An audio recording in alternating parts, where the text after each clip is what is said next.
우리가 지난 시간에 하나님 나라의 신학과 설계도에 대해서 말씀드렸습니다. 그래서 하나님 나라는 하나님의 법이 우리의 삶을 통치하고 다스리는 것이고, 또 그 설계도가 죄가 들어오기 이전 에덴 동산 안에서 이미 하나님의 다스리심과 하나님의 함께하심이 있었음을 우리가 함께 나누었죠. 그래서 우리가 생각하는 이 신앙생활은 구원이 끝이 아니라, 구원은 하나님이 우리에게 주님의 자녀로서 주신 자격의 시작이고, 예수님을 통해 우리가 구원감 받는 것은 맞지만 그것은 좁은 의미의 구원일 뿐입니다. 더 넓게는 하나님의 이루시고자 했던 그 계획을 끝까지 우리가 완성해 나가는 이 삶을 살아가는 것이 우리의 신앙생활이라는 것을 우리가 함께 나누었습니다. 오늘은 이 하나님 나라라고 하는 이 말에 대해서 우리가 함께 한번 나눠보고자 합니다. 성경 해석에 있어서 가장 중요한 것은, 성경은 2000년 전에 쓰여진 책이라는 것을 인정하는 겁니다. 2000년 전이라고 하면은 우리하고 나라도 다르고 문화도 다르고 언어도 다르고 삶의 양식, 이 삶의 모습, 모든 것이 다른 그러한 시대에 이 성경이 쓰여졌다라는 거죠. 그렇기 때문에 성경의 이 내용을 우리가 문자적으로 그대로 보는 것보다도 이 단어가 그때 당시에는 어떻게 쓰였고, 또 이것을 우리가 어떻게 해석해야 되고, 이것을 우리가 어떻게 적용해야 되는가, 이것을 우리가 늘 고민하며 이 성경을 봐야 되는 것이죠. 안 그렇게 되면은 우리가 하나님 말씀을 보면서 이 문자적으로 보면 큰일이 날 수가 있습니다. 너희의 눈이 죄를 범하면 눈을 빼라고 했는데, 그거 어떻게 합니까? 우리가 눈을 빼야 되나요? 아니죠. 그것은 그냥 하나의 강조죠. 그만큼 죄는 무섭다라고 하는, 그때 당시에 그러한 과장법을 통해 설명하는 그러한 당시의 그 설명입니다. 그런 것처럼 우리는 이 단어에 대해서 하나님 나라가 도대체 그때 당시에는 어떻게 받아들여졌고, 우리는 그것을 지금 어떻게 받아들여야 되는가, 그것을 오늘 이 시간 한번 보려고 합니다. 에스겔서 28장 14절 말씀을 우리 한번 읽어볼까요? 함께 읽어보겠습니다. 너는 기름 부음을 받고 지키는 그룹이며, 내가 너를 세우매 내가 하나님의 성산에 있어서 불타는 돌들 사이에 왕래하였도다. 아멘. 자, 여기 보면은 그룹이라고 하는 말이 있죠. 그룹. 자, 이 그룹은 무엇을 말하는 걸까요? 이것을 모르고 보면은 그 조직, 그냥 뭐 한 그룹 있고 여기 또 두 그룹 있고 뭐 모든 모이듯이 그렇게 그룹으로 나눈다라고 이해할 수도 있겠죠. 하지만 이 그룹이라고 하는 말은 성경에서는 천사를 지칭하는 말입니다. 그러니까 여기서 말하는 이 그룹은 천사를 말하는 것이죠. 근데 이것을 한 이단에서 천사가 아니라 이 조직의 그룹으로 이해를 하고, 그것으로 자신들의 그런 교리를 이야기하고 하는 그러한 영상이 있습니다. 이단들은 자신들의 입맛에 맞춰서 성경을 해석하니까 뭐 그게 어떻게 해석하고 뭐 그게 상관이 없죠. 그냥 그 그룹의 단어를 그냥 자신들에 맞게 그냥 해석하고 하는 겁니다. 그런데 이것은 이단들뿐만 아니라 우리에게도 그럴 수 있다라는 거죠. 특히나 우리가 하나님 나라, 천국이라고 하는 것에 대한 그런 우리의 좀 선입견, 좀 잘못된 그런 좀 방향의 이해가 우리에게는 있습니다. 그것을 오늘 이 시간 한번 좀 바르게 잡아보려고 합니다. 하나님 나라라고 하는 말을 사실 최근 들어서 많이 쓰고 있습니다.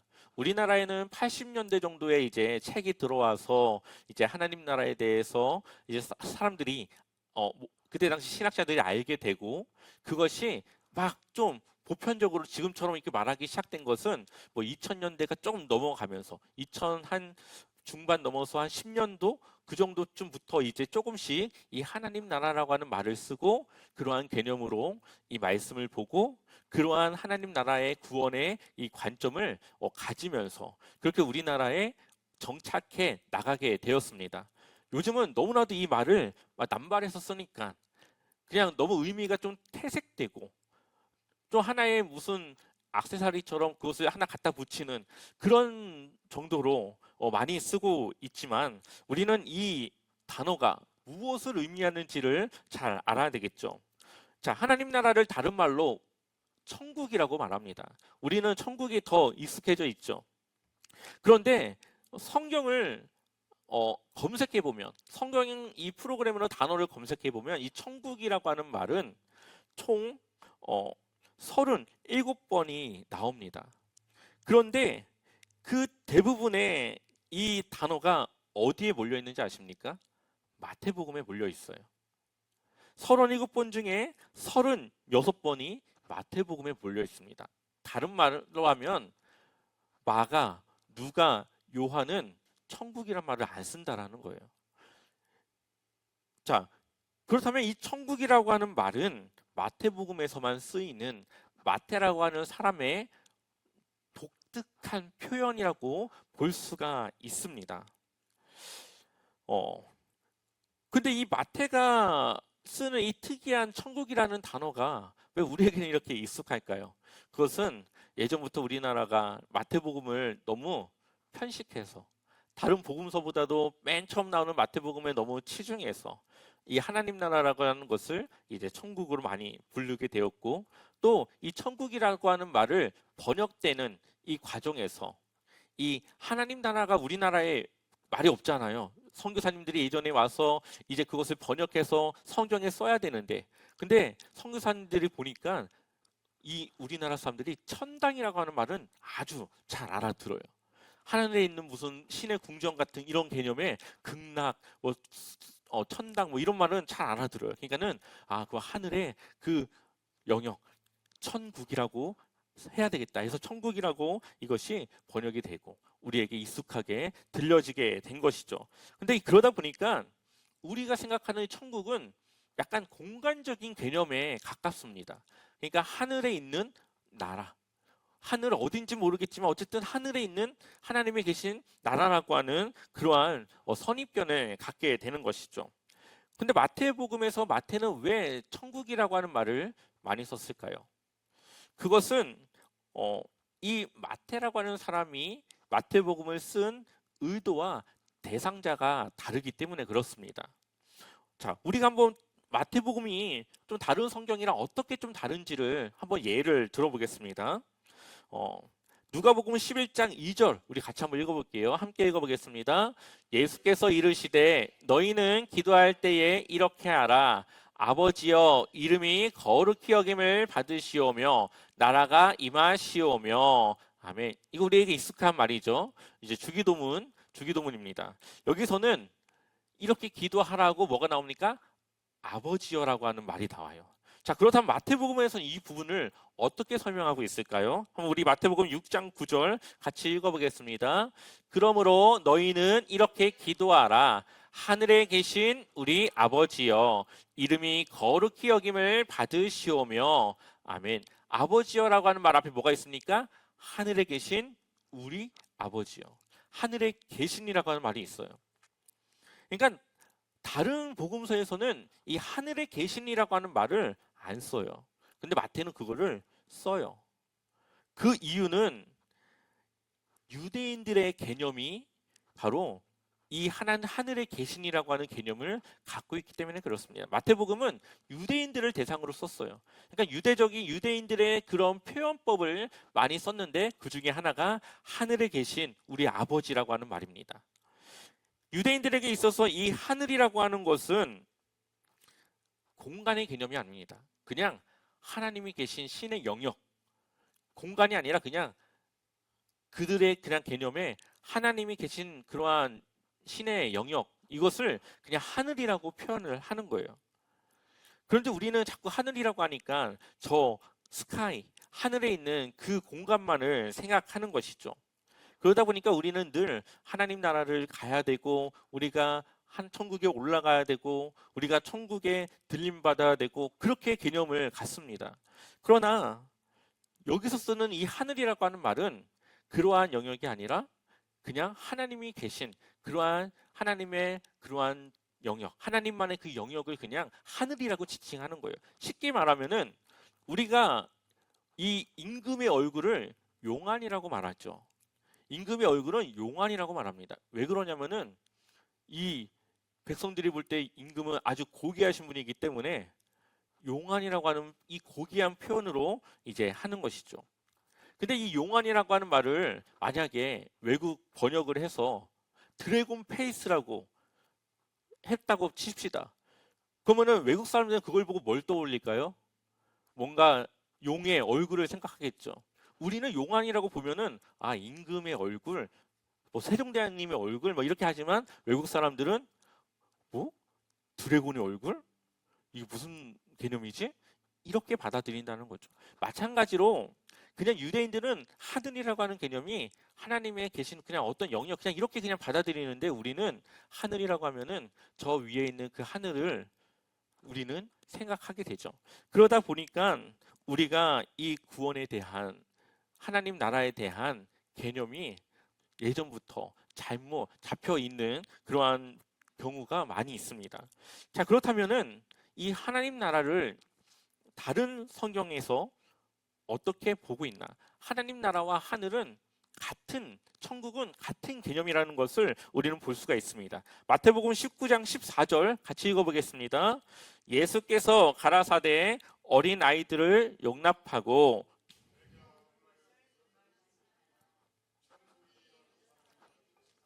하고 아멘. 여기 보면 천국이라고 하는 말을 쓰죠. 어린아이를 금하지 말라면서 천국이라고 씁니다. 자, 그렇다면 마가복음에선 이 똑같은 내용을 어떻게 말하느냐? 자, 10장 14절을 보면 예수께서 보시고 분이 여겨 이르시되 어린아이들의 내게 오는 것을 용납하고 금하지 말라. 하나님의 나라가 이런 자의 것이니라. 마태복음에서는 천국이라고 말하는데 이 마가복음에서는 하나님의 나라라고 말합니다. 누가복음에서도 뭐라고 할까요? 같이 한번 읽어볼까요? 누가복음 18장 16절 읽어보겠습니다. 예수께서 그 어린아이들을 불러 가까이 하시고 이르시되 어린아이들이 내게 오는 것을 용납하고 금하지 말라. 하나님의 나라가 이런 자의 것이니라. 아멘. 뭐라고 말합니까? 하나님의 나라. 그러니까 보편적으로는 하나님의 나라라고 하는 말을 많이 써요. 그런데 마태복음에서만 유독 천국이라는 말을 하늘이라고 하는 말을 쓰고 있다는 것입니다. 자, 그렇다면은 이 하늘이는 하나님의 그러한 영역, 하나님의 신적인 영역이라고 우리가 이해를 하는데 그러면 나라는 어떨까요? 나라. 우리가 나라라고 하면은 뭐가 떠오르죠? 국가, 뭐 대한민국, 우리나라. 국가가 생각나죠. 그러면은 국가는 조건이 세 가지가 있는데 바로 국민, 영토, 주권 이 세 가지가 있어야 국가를 이룰 수가 있습니다. 자, 이 하나님의 나라라고 하는 이 말을 영어로는 킹덤 오브 갓이라고 말합니다. 그러니까 하나님의 나라. 이것을 헬라어로 보면은 해 바실레아 투 네우라고 말을 해요. 여기서 바실레아라고 하는 말이 이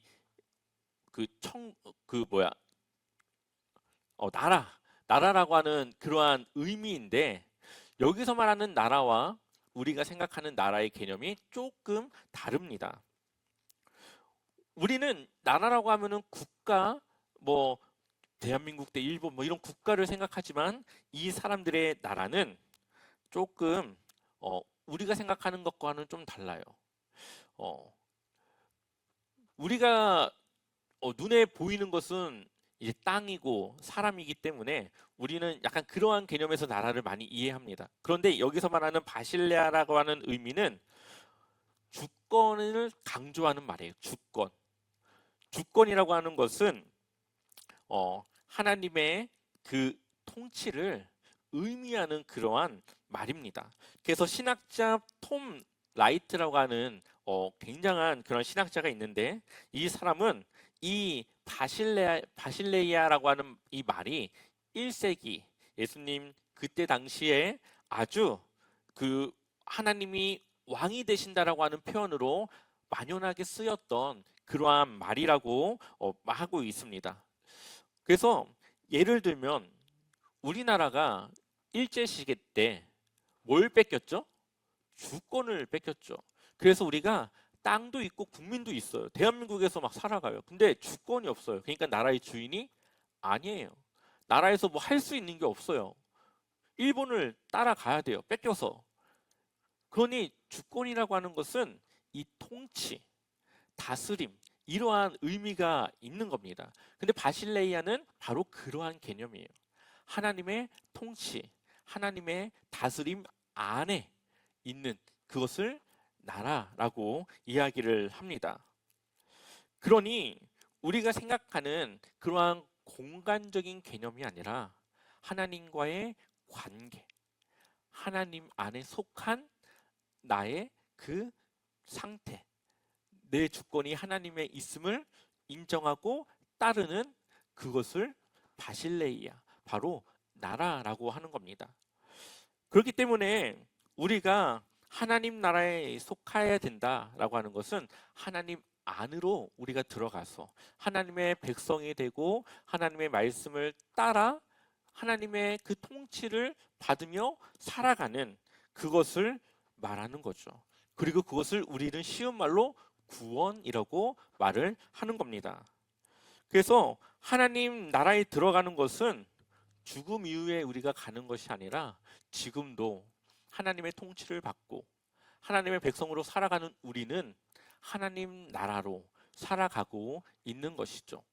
하나님의 다스리심이 나에게 있고 내가 그것을 따른다면 우리는 이미 하나님 나라를 살아가는 겁니다. 대신 그 나라가 완전히 이루어지지 않았기 때문에 유혹이 오고 여러 가지 내가 넘어지기도 하고 하지만 우리의 삶의 방향은 늘 하나님의 나라를 향해 가고 있다면 그것은 우리가 구원을 받아 하나님과 하나님의 그러한 통치를 받고 살아가는 것을 의미합니다. 그래서 이 신앙생활이라고 하는 것은 오늘 하루에 죄를 통해서 왔다 갔다 하는 것이 아니라 내 신앙생활의 전체를 봤을 때 내가 하나님을 바라보고 왔다면 그것을 위해 내가 지금까지 그 방향을 잡고 왔다면 그것은 내가 하나님의 자녀로 살아왔다라는 그러한 모습인 거죠. 그렇기 때문에 우리는 우리의 삶의 전 영역을 통해 우리의 삶을 돌아봐야 하는 겁니다. 그래서 하나님 안에 우리가 살아간다고 하는 것은 하나님의 백성이 되는 것이고 우리가 지난 시간에 보았던 것처럼 죄가 들어오기 이전의 상태를 회복하는 것이라고 볼 수가 있습니다. 그것을 우리는 구원이라고도 하고 거듭남이라고도 하고 또 영생이라고 표현하기도 합니다. 그래서 우리가 하나님 안에서 새로 태어나는 하나님 안에서 새로운 하나님 백성으로 새 창조되는 그러한 것을 우리는 구원이라고 말하는 거죠. 그래서 예수님의 가르침을 보면 하나님의 나라라고 하는 것은 제자가 되는 것, 영생을 얻는 것, 구원을 받는 것 이러한 모든 개념이 똑같이 다 구원이라고 하는 하나님 나라라고 하는 그러한 용어로 사용되고 하는 것이죠. 그래서 십자가에 예수님께서 못 박히고 정말로 그 예수님께서 못 박히는 그 자리에 이제는 내가 믿음으로 내가 이제는 그 십자가에서 나는 죽고 오직 내 안에 예수 그리스도께서만 사는 그 삶을 우리가 살아갈 때 우리는 하나님의 나라가 될 수 있는 거죠. 그래서 영생이라고 하는 것도 우리는 시간적인 개념으로 우리가 보지만 사실 성경에서 말하는 영생은 우리가 하나님의 그 영생하심 속으로 들어가서 그 안에서 살아가는 것을 의미하는 것이기도 합니다. 그래서 요한복음 6장 47절은 믿는 자가 영생을 가졌다라고 말을 합니다. 그러니 성도가 되는 순간 하나님과의 관계는 회복되고 하나님 나라가 시작되고 이미 우리는 영생을 얻게 되는 것이죠. 자, 요한복음 17장 3절 한번 같이 읽어볼까요? 같이 한번 읽어보겠습니다. 영생은 곧 유일하신 참 하나님과